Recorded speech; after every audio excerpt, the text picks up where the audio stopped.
Hey there, and welcome back to The Deep Dive. Today we are diving headfirst into a fascinating Supreme Court case from the Philippines. It went viral, and for good reason. This case really raises a thought-provoking question. Can you be found guilty of a crime, even if you're just following someone else's instructions? Yeah, it's a really tricky situation for sure. This case really forces you to think about the limits of responsibility, especially when you're in a position where you're just trying to do your job. Exactly. So buckle up, because we're going to unpack the case of Teofilo Flores y Dela Cruz versus People of the Philippines. It's GR No 252807, and it was decided on June 22, 2022. We'll see what valuable insights we can extract from it. Yeah, and what's so fascinating here is that this case really throws a spotlight on this whole concept of mens rea, which is Latin for guilty mind. And it's this fundamental principle of criminal law. You can't be held responsible for a crime unless you had the intention to commit it. All right, okay. So let's lay out the scene for our listeners. Our main character in this legal drama is Teofilo Flores. He's a Jeepney driver just trying to make an honest living. And he gets hired for what seems like a pretty simple delivery job. Right, and this is where things get interesting. Flores is approached by this woman named Elsa Hernandez, and she claims to be representing Aboitiz.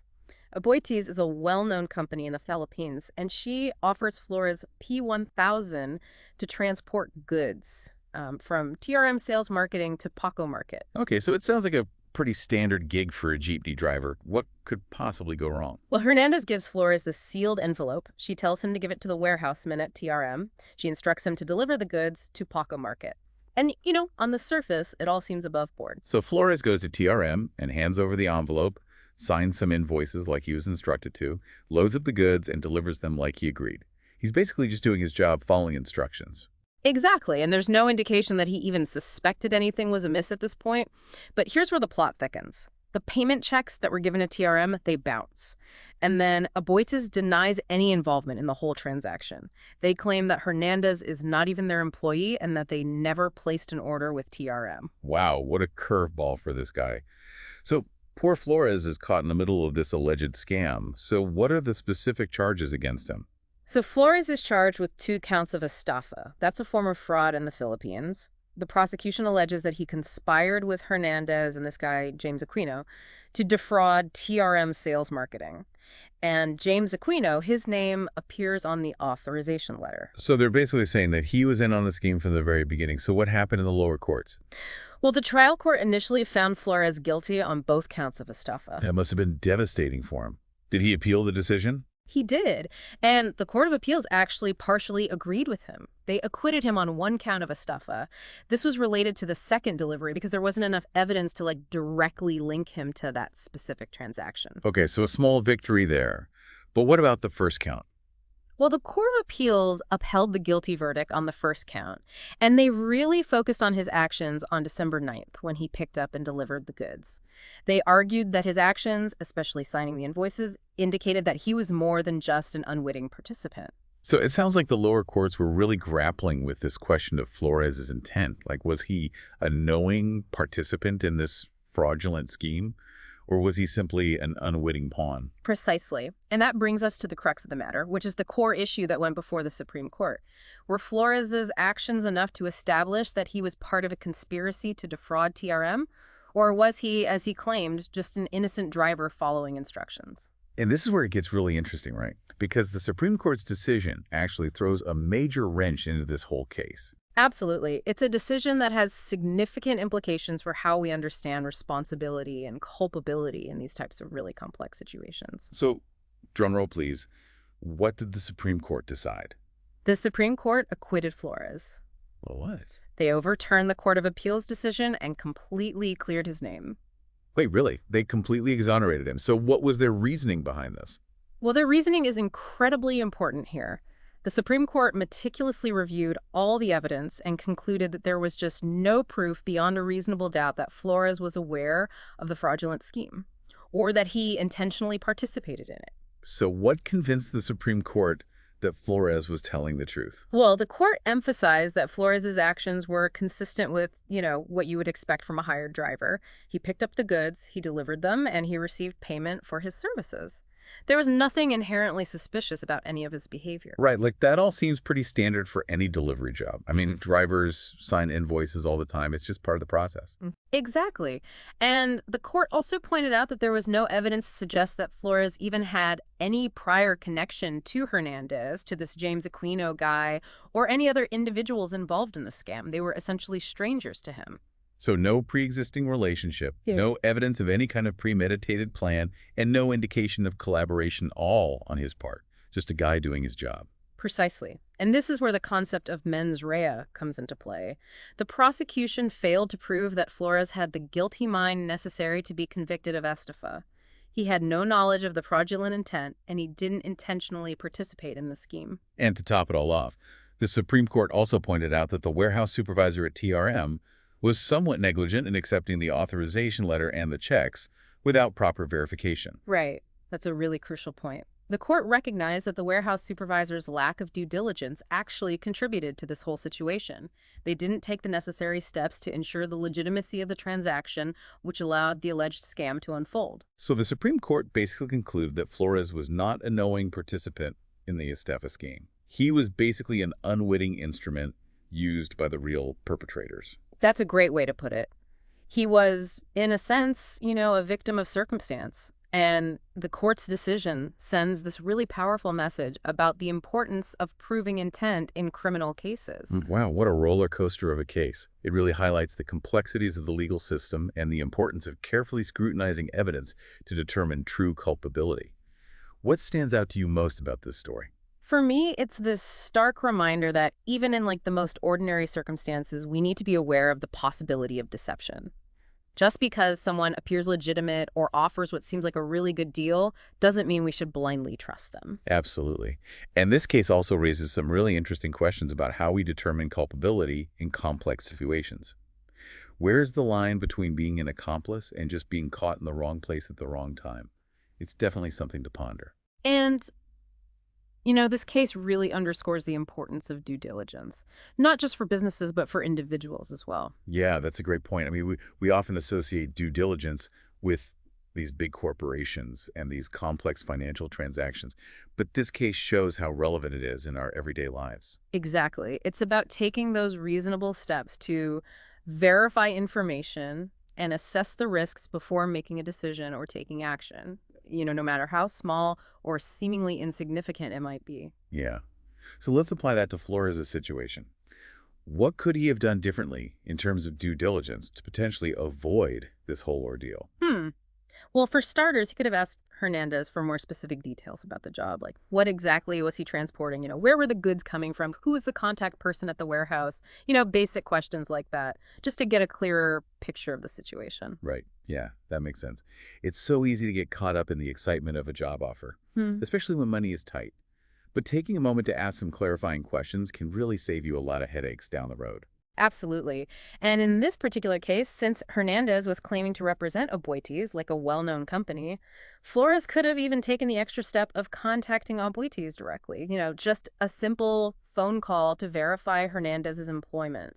And to confirm that order with TRM, that would have potentially exposed the scam right then and there. That's a really good point. It might seem like a little bit of extra effort, Right. but in the grand scheme of things, it's a small price to pay for peace of mind. I mean, think of all the time, the stress, and all those legal fees that Flores could have saved himself if he had just made one phone call. Right. It's a powerful reminder that a little bit of healthy skepticism can really go a long way in protecting ourselves from potential harm.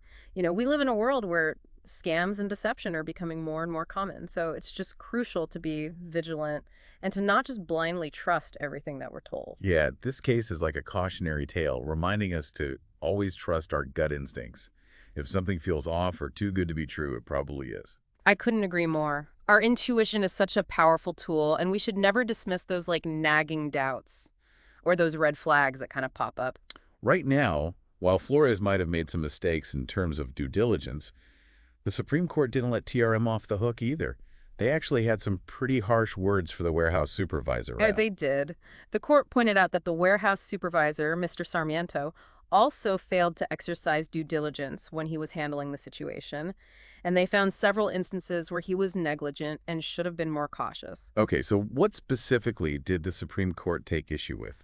Well, for one, the court noted that the authorization letter that Hernandez provided didn't even mention Flores' name. Wait, seriously, that's a pretty massive oversight. How could they have missed that? Right. It does seem like a pretty glaring detail to overlook, and yet, even with this discrepancy, Sarmiento still went ahead and authorized the release of the goods without verifying that Flores was actually authorized to pick them up. So they basically allowed a complete stranger to walk off with valuable merchandise, based on nothing more than a flimsy letter and some empty promises. That's mind-boggling. Yeah, it really highlights a significant lapse in judgment and just a clear breach of due diligence on Sarmiento's part.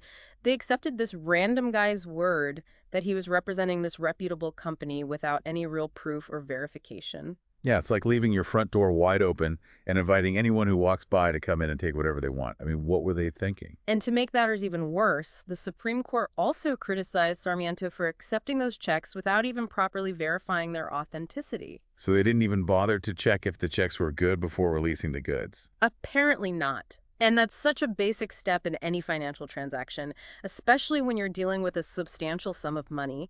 It's standard practice to confirm that the payment is valid before releasing any goods or services. It's like handing over the keys to your car without even asking to see a driver's license. Exactly. It's a recipe for disaster.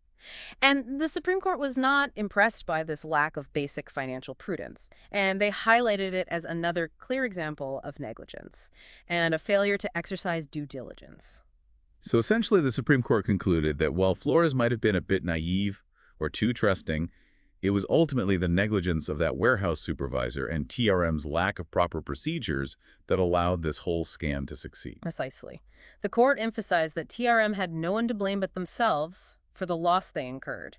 They pointed to the numerous red flags that were just completely ignored and the lack of basic precautionary measures that could have easily prevented the situation.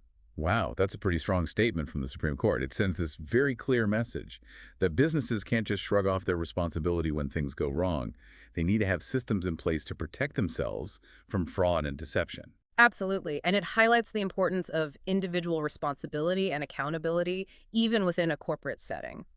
Everyone involved in a transaction, from the lowest level employee to the highest ranking executive, has a role to play in ensuring due diligence and ethical conduct.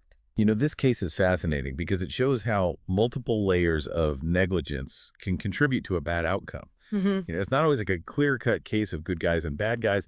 Sometimes it's just a series of small oversights and poor decisions that create the perfect storm for something like this to happen. Yeah, that's such an insightful observation. It's a reminder that, we're all human, we all make mistakes, and sometimes those mistakes can have unintended consequences. But it also underscores the importance of learning from those mistakes and putting safeguards in place to prevent them from happening again. And that brings us back to the importance of due diligence.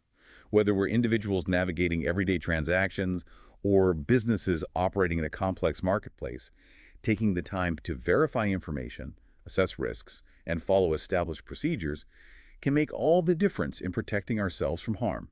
I couldn't agree more. It's about being proactive, informed, and cautious. It's about asking questions, doing our homework, and not being afraid to dig a little deeper to make sure we're making informed decisions. You know, it's like that old saying, an ounce of prevention is worth a pound to cure. Exactly.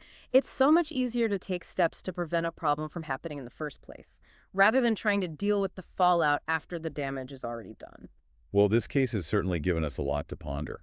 It's a reminder that even seemingly straightforward situations can harbor these hidden risks, and that we all have a responsibility to act with prudence and care to protect ourselves and others from potential harm. It's also a fascinating example of how legal principles like mens rea, conspiracy, and burden of proof, how they play out in real-life situations.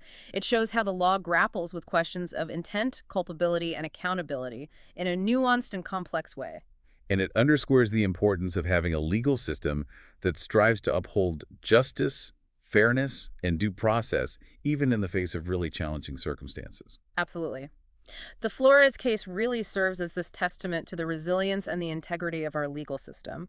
Despite the initial setbacks, the Supreme Court ultimately arrived at a decision that upheld these principles of fairness and due process, and that ensured that an innocent man was not wrongfully convicted. And that, my friends, is why we dive deep. Because even in the most seemingly mundane legal cases, there are profound lessons to be learned about human nature, responsibility, and the pursuit of justice.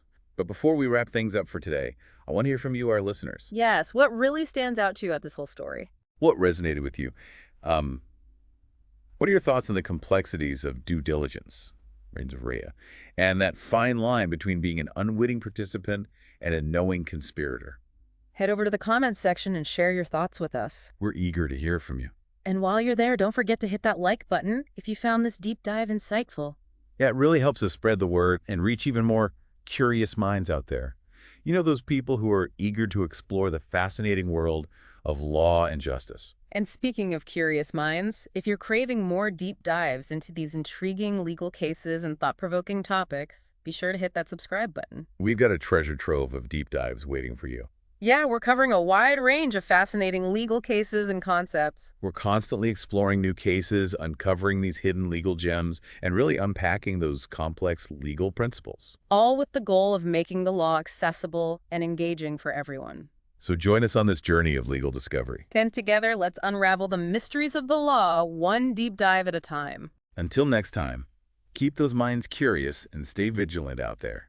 And remember, sometimes the most ordinary situations can hold the most extraordinary legal lessons. We'll see you in our next deep dive.